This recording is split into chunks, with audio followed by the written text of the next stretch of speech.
You make more money than you used to. Your bills are paid. Your account doesn't dip into panic mode anymore.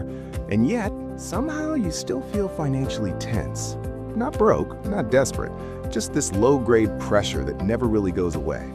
You should feel ahead, but you don't. And that's the uncomfortable part. My name's Tom, and I spend way too much time thinking about why money feels broken even when the numbers look right. If you're someone who earns more than you ever have but still feels like you're running just to stay in place, hit subscribe and give this video a thumbs up because this one might explain exactly what's been bothering you. Here's the thing, as your income goes up, your financial blind spot grows with it, and most people never even realize it's happening. Now look, when you were making less, every dollar mattered.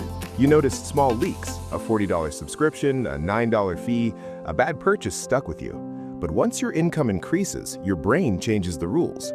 Psychologists call this perceptual narrowing. As resources increase, attention decreases. A 2023 study from the University of Chicago found higher earners were significantly less accurate at estimating monthly expenses than lower earners. Not because they're bad with money, but because their margin feels bigger. This is where it gets interesting.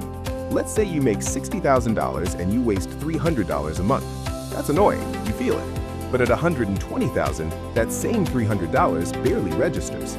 Except now it's not $300, it's $1,200. Nicer car, faster shipping, more convenience. And because none of it hurts individually, it never triggers your alarm system. Now you might be thinking, okay, but I'm still saving more than before. And sure, technically, but here's what most people don't realize. Lifestyle creep doesn't attack your savings rate, it attacks your awareness. Your financial dashboard loses resolution. You're driving faster, but the windshield is getting foggier. According to the Federal Reserve, households earning over $100,000 are more likely to report financial stress than those earning slightly less. Not because they're worse off, but because expectations scale faster than income. So what do? You don't budget harder, you zoom out.